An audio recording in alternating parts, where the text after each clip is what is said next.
तो देखिएगा, जो लास्ट क्लास थी उसके अंदर हमने ऑटो ट्रांसफॉर्मर के बारे में डिस्कस किया था, वही ना।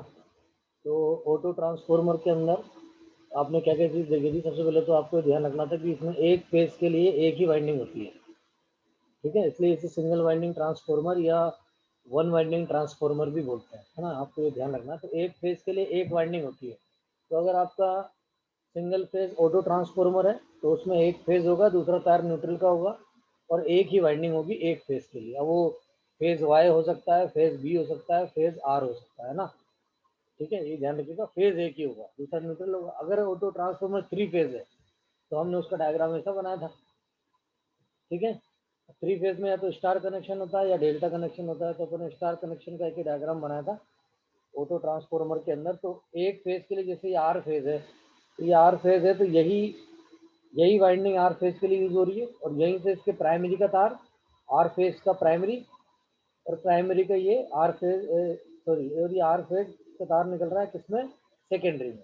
जैसे ये वाई का एक तार प्राइमरी में, वाई का दूसरा तार सेकेंडरी में। तो एक फेज के लिए इसमें एक ही वाइंडिंग थी। तो ऑटो ट्रांसफॉर्मर सिंगल फेज भी होते हैं और थ्री फेज भी होते हैं। और अधिकतर जो जीएसएस होते हैं, जो बड़े जीएसएस होते हैं हमारे, स्विच यार्ड जो होते हैं, उनमें अधिकतर ट्रांसफॉर्मर अब कौन से टाइप के यूज किए जाते हैं, है ना, ऑटो ट्रांसफॉर्मर, है ना, ध्यान रखिएगा, सिंगल वाइंडिंग ट्रांसफॉर्मर होते हैं, ठीक है। तो हमने इसके एडवांटेज जो थे वो देखे थे। इसके बाद तो नेक्स्ट जो पेज था उसमें हमने कुछ चीज़ें इसमें देखी थी। सबसे पहले तो हमने क्या देखा था कि इसमें प्राइमरी और सेकेंडरी इलेक्ट्रिकली भी कनेक्ट होती है, तो मैग्नेटिकली भी कनेक्ट होती है, मतलब चुंबकीय रूप से भी कनेक्ट होती है प्राइमरी और सेकेंडरी, और इलेक्ट्रिकली या कंडक्टिविटी रूप से भी कनेक्ट होती है। तो आपको ये ध्यान रखना था ऑटो ट्रांसफॉर्मर में कि ऑटो ट्रांसफॉर्मर में जो पावर है वो दो तरीके से ट्रांसफर होती है प्राइमरी से सेकेंडरी में। एक तो आपका इंडक्टिवली, मतलब चुंबकीय रूप से,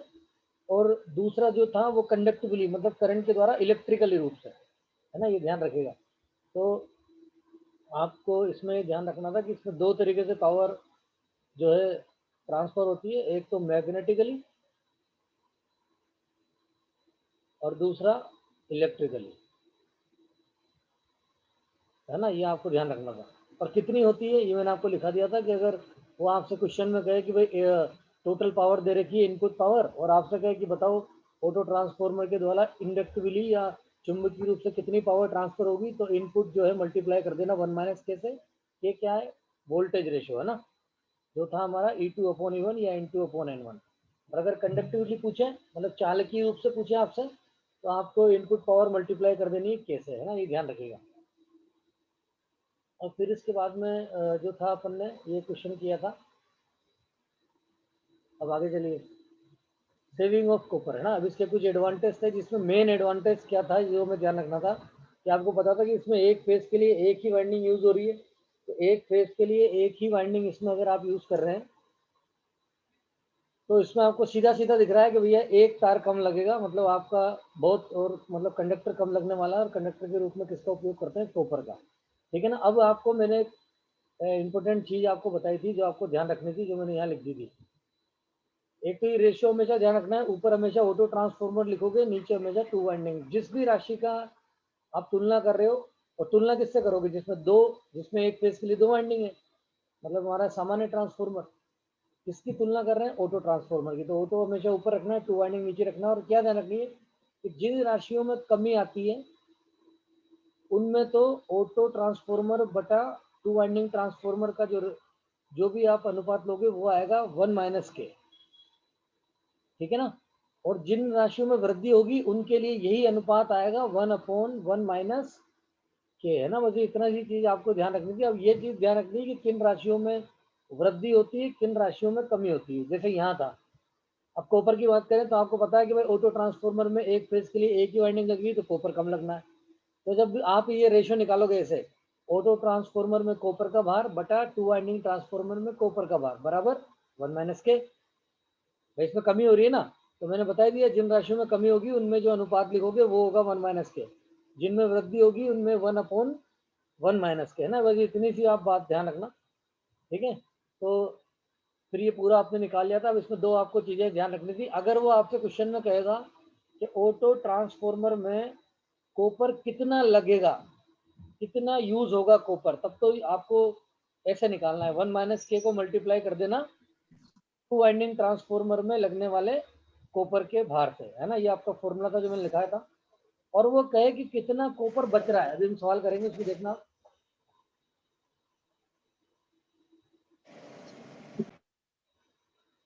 तो उसमें अगर आपसे पूछे कि कॉपर कितना बच रहा है, तो बचत निकालनी जब होगी तो फिर उसे ऐसे निकाल देना आप। जो टू वाइंडिंग ट्रांसफॉर्मर में कॉपर का भार है, मतलब W2 इंटू हो जाएगा किससे, के से, है ना। अभी सवाल में और क्लियर होगा जब करेंगे। फिर इसके बाद जो था, हमने वो राशियां देखी थी जिनमें वृद्धि हो रही थी और जिनमें कमी हो रही थी। तो कमी किस किस में हो रही थी, यहाँ देख लीजिए। पहली चीज, कॉपर कम लगा। कॉपर कम क्यों लग रहा है, क्योंकि तार की लंबाई कम हो गई, ठीक है ना। तो तार की लंबाई कम हो गई तो भैया प्रतिरोध भी कम हो गया, मैंने लिख दिया था, ठीक है ना। वाइंडिंग, एक वाइंडिंग कम लग रही है, मतलब तार कम लेना है, तो तार की लंबाई कम हो गई। तार की लंबाई कम होते ही रेजिस्टेंस कम हो जाएगा। रेजिस्टेंस के कम होते ही तीन चीजें अपने आप ही कम हो गई। क्या क्या, एक तो वोल्टेज ड्रॉप कम होगा ऑटो ट्रांसफॉर्मर में, तो वोल्टेज ड्रॉप कम हो जाएगा, नीचे लिख रखा है वोल्टेज ड्रॉप कम हो जाएगा, तो वोल्टेज रेगुलेशन भी कम हो जाएगा। और वोल्टेज रेगुलेशन जितना कम होगा वो मशीन उतनी बढ़िया होगी, है ना, ध्यान रखना आप। और प्रतिरोध कम हो गया तो ये कॉपर लॉसेस भी कम हो जाएंगे, कौन से वाले, आई स्क्वायर आर, ठीक है ना। तो देखो कमी किस किस में हो रही थी, एक तो वोल्टेज रेगुलेशन में कमी हो रही है। तो कमी हो रही है तो देखो ऑटो ट्रांसफॉर्मर में वोल्टेज रेगुलेशन बटा टू वाइंडिंग ट्रांसफॉर्मर में वोल्टेज रेगुलेशन बराबर 1 माइनस के। और कॉपर लॉसेज में भी कमी हो रही है, तो कमी हो रही है तो क्या लिखोगे आप, इसमें भी कमी हो रही है। तो ऑटो ट्रांसफॉर्मर में full load copper losses upon two winding transformer में फुल लोड कॉपर लॉसेज। अब आपको पता है कॉपर लॉसेज में कमी आएगी क्योंकि प्रतिरोध कम हो गया, तो बराबर 1 माइनस के, ठीक है। अब जिनमें वृद्धि हो रही है, वृद्धि किस किस में होती है ऑटो ट्रांसफॉर्मर में, पहली चीज, एक तो लॉसेज घटेंगे तो इफिशियंसी बढ़ेगी ऑटो ट्रांसफॉर्मर की। दूसरी चीज, रेटिंग बढ़ती है ऑटो ट्रांसफॉर्मर की, ये भी आपको ध्यान रखना है। और तीसरी चीज मैंने बताई थी कि इसमें जो शॉर्ट सर्किट करंट होती है वही बढ़ जाती है। क्यों, क्योंकि इसके अंदर प्राइमरी और सेकेंडरी वाइंडिंग एक दूसरे से डायरेक्टली कनेक्ट होती है और शॉर्ट हो रही है। तो यहाँ क्या होता है कि टू वाइंडिंग ट्रांसफॉर्मर में तो दोनों वाइंडिंग अलग अलग होती है, संपर्क ही नहीं होता दोनों के बीच में इलेक्ट्रिकली। तो वहां पे क्या देखा जाता है कि टू वाइंडिंग जो आपका ऑटो ट्रांसफॉर्मर है उसमें ये शॉर्ट सर्किट करंट बहुत ज्यादा होती है। अगर मान लो कभी शॉर्ट सर्किट हो जाए तो जितनी करंट आपके टू वाइंडिंग में पैदा होती, उतनी करंट यहाँ ऑटो ट्रांसफॉर्मर में उससे भी ज्यादा करंट उत्पन्न होगी। और इतनी ज्यादा करंट उत्पन्न होगी कि फिर अगर इस शॉर्ट सर्किट हो जाता है ऑटो ट्रांसफॉर्मर में तो इसकी वाइंडिंग के जलने के चांस टू वाइंडिंग से भी ज्यादा होंगे, क्योंकि इसमें शॉर्ट सर्किट करंट क्या होगी, ज्यादा होगी। शॉर्ट सर्किट करंट का मतलब, जैसे यहाँ सेकेंडरी में आपने लोड लगा रखा था ना भाई, तो एकदम से मान लो कि लोड कम हो जाए। लोड कम होने का मतलब ये इस वाइंडिंग में जो करंट फ्लो हो रही है उसको किससे कंट्रोल कर रखा है, इस लोड के इम्पिडेंस। कि लोड का जो जेड है, जब यहाँ आप करंट निकालोगे आई बराबर तो क्या आएगा, वी बटा जेड। तो ये जेड किसका है, मेन तो लोड का। अब लोड कम हो जाएगा, लोड कम होना शॉर्ट सर्किट हो जाना, इसी कंडीशन को हम शॉर्ट सर्किट कंडीशन बोलते हैं। कि एकदम से लोड कम हो जाए, मतलब लोड एकदम से जीरो हो जाए, तो जेड एकदम से कम हो जाएगा। और जेड जैसे ही कम होगा तो ये आपकी करंट एकदम से बढ़ जाती है और इसी कंडीशन को बोलते हैं शॉर्ट सर्किट। और ये करंट अगर बढ़ जाएगी तो बहुत ज़्यादा तापमान पैदा होगा, और उस तापमान के कारण वाइंडिंग के जो इंसुलेशन है, पहले तो इंसुलेशन जलेगा, और इंसुलेशन जलते ही दोनों वाइंडिंग आपस में शॉर्ट सर्किट हो जाएगी। अब शॉर्ट सर्किट की संभावना किसमें ज़्यादा होगी, ऑटो ट्रांसफॉर्मर में, ठीक है ना। मैंने बता दिया क्यों, क्योंकि इसमें प्राइमरी और सेकेंडरी वाइंडिंग दोनों इलेक्ट्रिकली रूप से कनेक्ट होती है ना, ये आपको ध्यान रखना। अब आगे चलें। तो ये, अब देख लो वृद्धि किस किस में हो रही थी, केवीए रेटिंग में, शॉर्ट सर्किट करंट में, इफिशियंसी में। तो जिन राशियों में वृद्धि होगी उनमें यही अनुपात आप लिखोगे 1/1 माइनस के। तो ऑटो ट्रांसफॉर्मर की वो केवीए रेटिंग बटा टू वाइंडिंग ट्रांसफॉर्मर की केवीए रेटिंग बराबर 1/1 माइनस के, है ना, ध्यान रखिएगा। ऐसे ही शॉर्ट सर्किट करंट की बात करें तो भैया शॉर्ट सर्किट करंट भी क्या होगी, बढ़ेगी ऑटो ट्रांसफॉर्मर में, तो बढ़ेगी तो फिर वही ऑटो ट्रांसफॉर्मर में शॉर्ट सर्किट करंट बटा टू वाइंडिंग ट्रांसफॉर्मर में शॉर्ट सर्किट करंट बराबर 1/1 माइनस के। ऐसे इफिशियंसी के लिए लिखे तो वहां भी 1 माइनस के, है ना, ये आपको ध्यान रखना था। फिर इसके बाद में हमने डिस्कस करा था इसके एप्लीकेशन, तो एप्लीकेशंस में मैंने आपको क्या बताया था ऑटो ट्रांसफॉर्मर की, कि ऑटो ट्रांसफॉर्मर का एक तो हम उपयोग करते हैं हमारे जो एसी ट्रांसमिशन और डिस्ट्रीब्यूशन लाइन होती है, जिसमें हम एसी करंट या अल्टरनेटिंग करंट फ्लो कराते हैं, उनमें वोल्टेज ड्रॉप होगा। वो तो आपको पता ही है, वोल्टेज ड्रॉप होना ही है, क्योंकि लाइन का रेजिस्टेंस भी है, लाइन में इंडक्टेंस भी होगा, वो वोल्टेज कम कर देंगे। तो वोल्टेज को वापस से मेंटेन करने के लिए, वोल्टेज ड्रॉप कम करने के लिए, मतलब वोल्टेज वापस ऐड करोगे आप। अगर 50 वोल्ट कम हो गया इस प्रतिरोध या इम्पीडेंस की वजह से, तो आप 50 वोल्ट वापस बढ़ाओगे, और वोल्टेज बढ़ाओगे तो उस जिस युक्ति से हम वोल्टेज बढ़ाते हैं उसे बोलते हैं बूस्टर, ठीक है ना। तो अगर एसी ट्रांसमिशन और डिस्ट्रीब्यूशन लाइन हो तो वहां तो बूस्टर के रूप में यूज करेंगे ऑटो ट्रांसफॉर्मर का, ये सिंगल फेज ऑटो ट्रांसफॉर्मर का जो हमारी लेबोरेटरी में लगा होता है भैया ना। और अगर डीसी लाइन है तो भैया डीसी लाइन में तो ट्रांसफॉर्मर तो खाली एसी पे काम करता है, आपको याद ही है। तो अगर डीसी लाइन है तो वहां पर फिर बूस्टर के रूप में यूज करते हैं डीसी सीरीज जनरेटर का। ये अपन वहां भी जब पढ़ेंगे डीसी जनरेटर, मैं वहां ही बताऊंगा आपको ना, तो ये ध्यान भी रखना, बहुत बार क्वेश्चन आ जाता है। तो डीसी लाइंस में या ट्रांसमिशन डिस्ट्रीब्यूशन लाइन में बूस्टर के रूप में किसका उपयोग करेंगे, डीसी जनरेटर का, और एसी के अंदर ऑटो ट्रांसफॉर्मर। और दूसरा जो उसका उपयोग था कि ये 3 फेज इंडक्शन मोटर को स्टार्ट करने के लिए भी काम आता है, स्टार्टर के रूप में। और एक बात और मैंने बताई थी कि जब हमें वोल्टेज के मान में ज़्यादा परिवर्तन करना हो तब तो हम टेप चेंजर यूज करते हैं। जैसे एकदम से हमें एक, मतलब यूँ मानो कि आप 1000 वोल्ट कम करना है, तो 1000 वोल्ट कम करने के लिए तो फिर आपको तार ही दूसरा निकालना पड़ेगा, तो वहां तो आप टेप चेंजर यूज करोगे। लेकिन आपको 1 वोल्ट का चेंज करना है, 1 वोल्ट, 0.5 वोल्ट ही चेंज करना है, या पॉइंट में वोल्टेज चेंज करना है, तो फिर उसके लिए आप किसका यूज करोगे, ऑटो ट्रांसफॉर्मर का। जो इसलिए मैंने ये डायग्राम भी यहाँ लगाया था। देखिए यहाँ स्केल बना हुआ है, देखो इसकी तरफ ये हैंडल रहता है। इस हैंडल को आप जैसे जैसे घुमाओगे तो यहाँ वोल्टेज भी चेंज होता है, और जितना वोल्टेज आपको करना है उधर हैंडल कर दीजिए, और 1 वोल्ट का मान भी ये चेंज करके दे देगा आपको। अगर आपको 230 से 229 वोल्ट करना है तो ये ऑटो ट्रांसफॉर्मर ही करेगा। तो आप ध्यान रखना, आपसे पूछे कि वोल्टेज के मान में अल्प परिवर्तन के लिए कौन सी युक्ति काम में लेंगे, तो अल्प परिवर्तन के लिए या बहुत कम परिवर्तन के लिए हम युक्ति काम में लेंगे ऑटो ट्रांसफॉर्मर, है ना। ध्यान रखिए, वेरिएक का मतलब क्या था, वेरिएबल एसी, इसका एक और नाम था वेरिएबल एसी, देगा ही सही, मतलब एसी तो है ही सही। और एसी भी अलग अलग वोल्टेज, मतलब 10 वोल्ट पे भी एसी देगा, 50 वोल्ट पे भी एसी देगा, 75 वोल्ट पे भी एसी देगा, 150 वोल्ट पे भी आपको एसी सप्लाई देगा, है ना। तो इसलिए बोलते हैं कि ये में क्या देता है, वेरिएबल एसी, इसलिए इसका नाम क्या डाल रखा है, वेरिएक, है ना। ये इसका नाम आपको ध्यान रखना। ठीक है, अब हम कुछ सवाल इससे करते हैं जो हमने उसमें ये किए थे। तो पहला सवाल आप देखिए ना,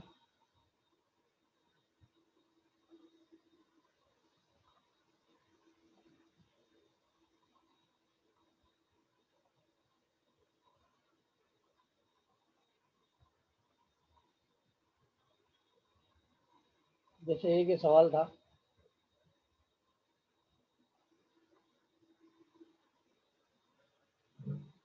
इस सवाल को देखिए सब, है ना। देखिए क्या कह रहा है, मैं हिंदी में आपको बताता हूँ। N auto transformer having a transformation ratio, मतलब वोल्टेज रेशियो ऑफ 0.8, के का मान दे रखा है डायरेक्ट केस में ना, 0.8, मतलब E2/E1 दे रखा है। Supplies a load of 10 kilowatt, मतलब ये 10 किलोवाट के लोड जो है उसको सप्लाई देगा, जो इसके आउटपुट में लगा हुआ है। The power transfer inductively from from the primary to secondary, मतलब प्राइमरी से सेकेंडरी में जाने वाली जो इंडक्टिवली ट्रांसफर पावर है उसका आपको मान निकालना है, ठीक है ना। तो उसने देखो आपको क्या क्या दे रखा है, एक तो आपको के का मान दे रखा है, ट्रांसफॉर्मेशन रेशियो या वोल्टेज रेशियो कितना दे रखा है उसने, 0.8 जो आपको दे रखा है, ठीक है ना। एक उसने आपको आउटपुट पावर भी दे रखी है, यही भाई जितना लोड लग रहा होगा उतनी पावर बाहर आएगी, ध्यान रखना। तो ये आउटपुट पावर ही दे रखी है, या इसे इनपुट पावर मान लो आप, क्योंकि ये आप कुछ दे नहीं रखा। तो आपको पता भी है कि सबसे कम लॉसेज आपके ट्रांसफॉर्मर में होते हैं, तो यही आप पावर मान लीजिए। पावर आपको कितनी दे रखी है, पावर मतलब जो लोड को जानी है, लोड आपका पावर ही तो दिखाएगा। तो कितनी दे रखी है, 10 किलोवाट, ठीक है ना। और आपसे पूछ रहा है तो प्राइमरी से सेकेंडरी में जाने वाली इंडक्टिवली फॉर्म में जो पावर ट्रांसफॉर्म हो रही है उसका मान निकालना है। तो हमें मान निकालना है इंडक्टिवली, मतलब मैग्नेटिकली, है ना, चुंबकीय रूप से।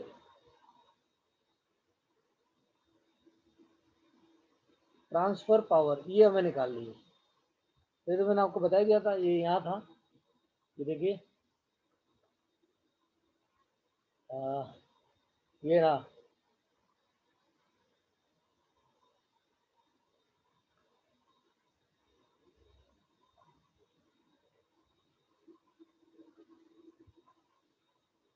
तो उधर ले चलता है,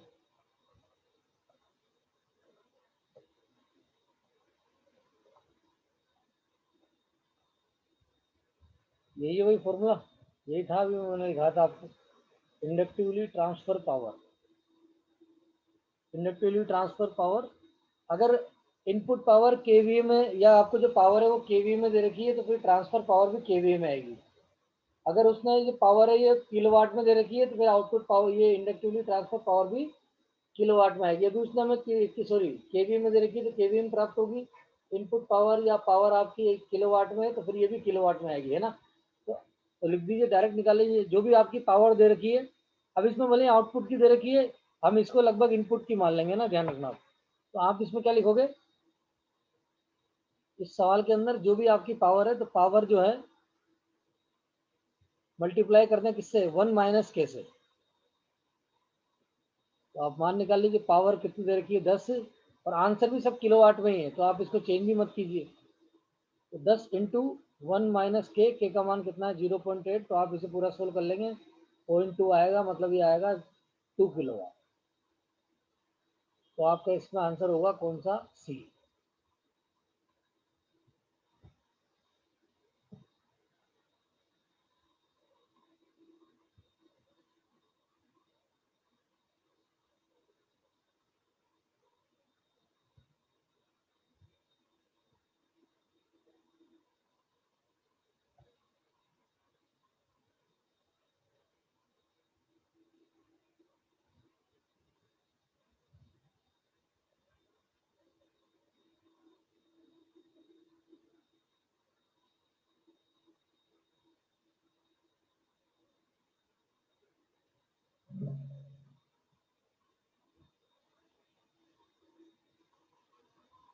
ठीक है, ये इसको ऐसे आप कर लीजिएगा।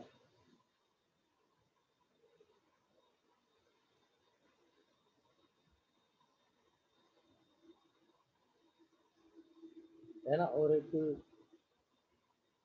और सवाल देखिए, तो ऐसे, और अगर आपसे वो पावर पूछ ले कौन सी, कंडक्टिवली, मतलब इलेक्ट्रिकली, तो फिर उसमें सीधा पावर को कैसे मल्टीप्लाई कर देते हैं।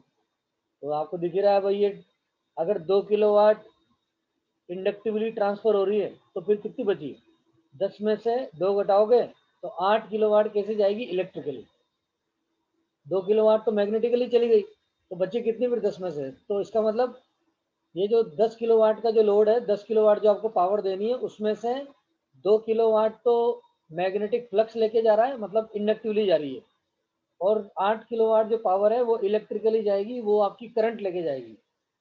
ठीक है ना, इसका मतलब ये है कि इस 10 में से 2 किलोवाट तो फ्लक्स ले जा रहा है प्राइमरी से सेकेंडरी में पावर, और बची जो 8 किलोवाट है वो डायरेक्ट जाएगी इंडक्ट चालकीय रूप से, इलेक्ट्रिकल रूप से करंट के द्वारा, है ना, इसका ये मतलब होता है। अब जैसे और देखिए, और कैसा क्वेश्चन बन सकता है इसका। अब क्वेश्चन देखिए, मान लीजिए आपको कहा एक ऑटो ट्रांसफॉर्मर था, तो ऐसे लिखिए,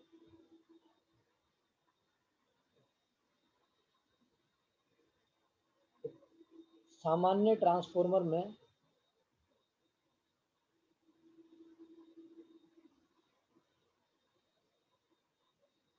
सामान्य ट्रांसफॉर्मर, है ना, मतलब हमारा 2 वाइंडिंग वाला ट्रांसफॉर्मर या ऑर्डिनरी ट्रांसफॉर्मर जिसका हम अध्ययन करते हैं, है ना, ये ध्यान रखिएगा। अब नाम कुछ भी ले सकता है। एक सामान्य ट्रांसफॉर्मर में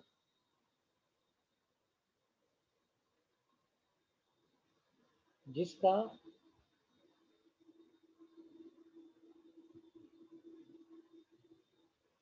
ट्रांसफॉर्मेशन रेशियो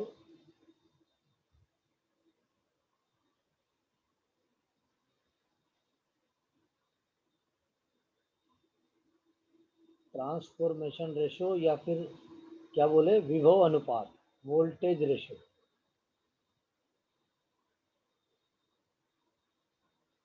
जीरो 0.8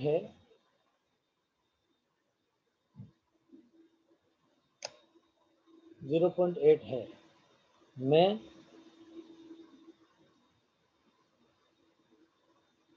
उपयोग किए गए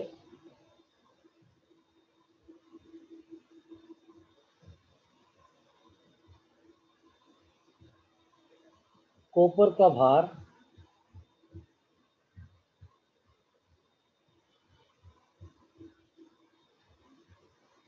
कॉपर का भार 50 किलोग्राम है। तब अब यहीं से क्वेश्चन बनेगा आपका ना, तब यदि समान ट्रांसफॉर्मेशन रेशो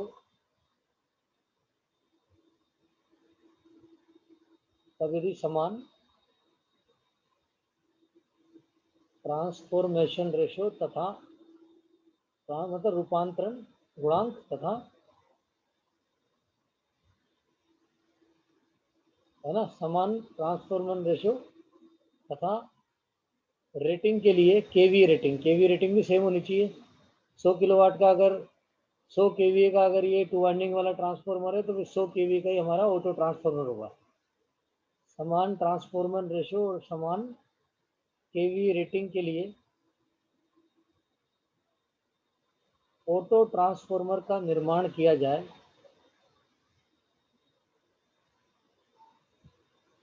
ऑटो ट्रांसफॉर्मर का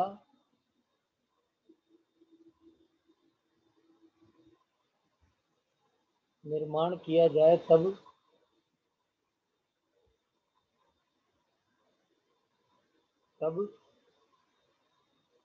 कॉपर लगने वाले कॉपर का भार कितना होगा, किया जाए तब ऑटो ट्रांसफॉर्मर में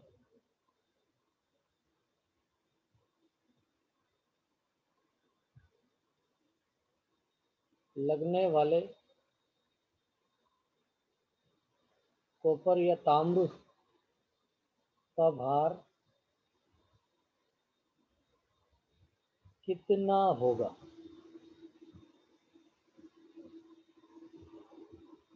ठीक है, अब इसमें ये पूछना है आपसे कितना कॉपर लगेगा, वही इसमें ये पूछा है आपसे सवाल में ना, बचत नहीं पूछी। बचत पूछेगा तो लिखिएगा कितना कॉपर बचेगा या कितने कॉपर की बचत होगी, है ना। तो इसमें देखो आप पहले तो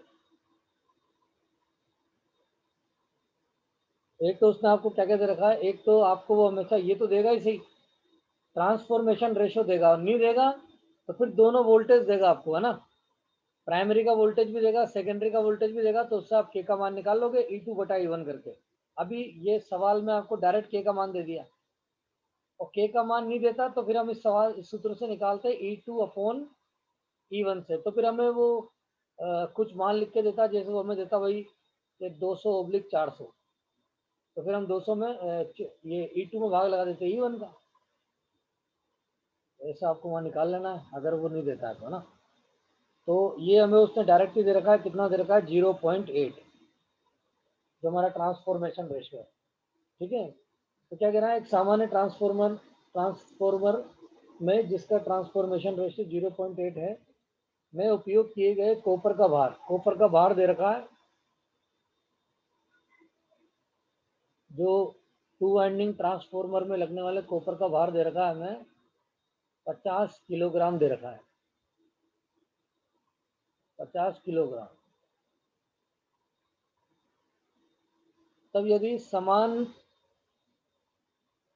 ट्रांसफॉर्मेशन रेशियो तथा समान केवी रेटिंग के लिए अगर ऑटो ट्रांसफॉर्मर बनाए, मतलब इतनी ही रेटिंग का, जितनी रेटिंग का आपका 2 वाइंडिंग ट्रांसफॉर्मर है उसका वोल्टेज रेशियो भी वही रखें और केवी रेटिंग भी वही रखें, और आप ऑटो ट्रांसफॉर्मर का निर्माण करें बिल्कुल सेम उसी रेटिंग के लिए, उसी वोल्टेज रेशियो के लिए, तो पूछ रहा है कि तब कितना कॉपर बचेगा, सॉरी बचेगा नहीं, ये पूछ रहा है का निर्माण किया जाए तब ऑटो ट्रांसफॉर्मर में लगने वाला कॉपर पूछा है उसने आपसे, कितना कॉपर लगेगा। ठीक है ना। तो ऑटो ट्रांसफॉर्मर में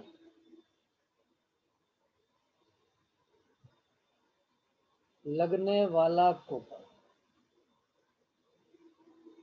कितना कॉपर लगेगा, तो देखिए मैं पहले ले चलता हूँ आपको, हमने कहाँ लिखा था,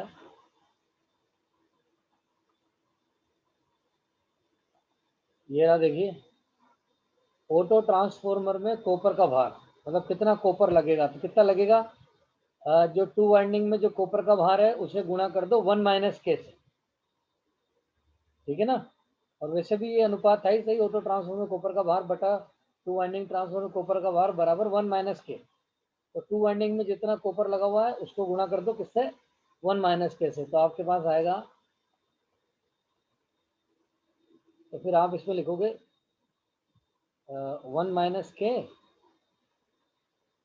इंटू WTO, तो 1 माइनस के, और के का मान कितना है 0.8, और 2 वाइंडिंग ट्रांसफॉर्मर में कितना कॉपर लग रहा है 50 किलोग्राम। तो आप इसे देख लीजिए कितना आएगा, 1 माइनस 0.8, 0.2 बचेगा, और 0.2 तो आप मल्टीप्लाई कर दीजिए 50 से, तो ये आ जाएगा 10,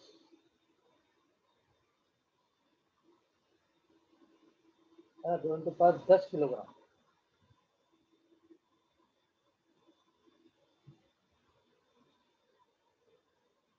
ठीक है भाई, सही है, 0.2 है ना, 0.2 आप हटाओगे, पॉइंट हटाओगे नीचे कितना आएगा, नीचे 10 आ जाएगा, 10 से इसकी 0 कट जाएगी, 2 इंटू 5 कितना आएगा 10, इतना तो कॉपर लगेगा।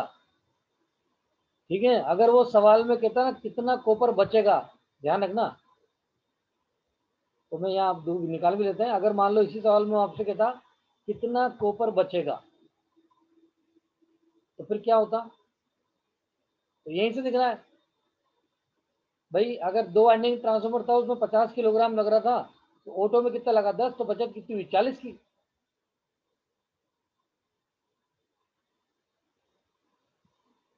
है ना, ये कितना आएगा कॉपर की बचत। तो बचत का जो फॉर्मूला था वो क्या था, कि आप सीधा जो है या तो इधर मल्टीप्लाई कर दो, 2 वाइंडिंग में कितना लगने वाला है, 2 वाइंडिंग में जितना कॉपर लगा हुआ है उसे किससे मल्टीप्लाई कर दो आप, तो ये होता है आपका 0.8 इंटू 50, तो ये आता कितना 40 किलोग्राम, 40 किलोग्राम कॉपर बचा हुआ है। तो बहुत ज़्यादा मात्रा में जो कॉपर की कॉस्ट है, जो कंडक्टर की कॉस्ट है, वो बिल्कुल कम हो जाएगी, कॉपर आपको बहुत कम खरीदना पड़ेगा, तो आपके ट्रांसफॉर्मर की जो ओवरऑल जो कॉस्ट होगी वो भी कम हो जाएगी, क्योंकि कॉपर की कम लगने से बहुत सारी चीज़ें अपने आप ही कम हो जाती है।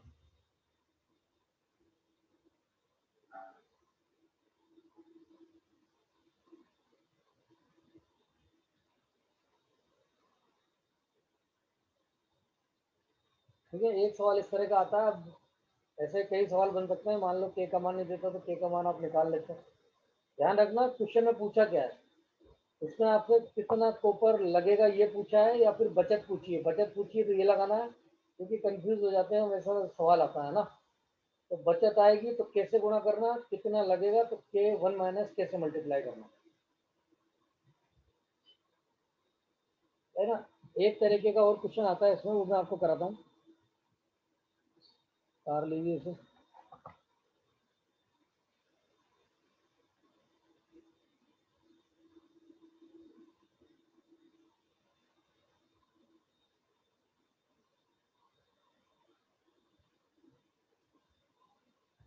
दोबारा ज्वाइन भी कर लीजिए भी क्लास, है ना।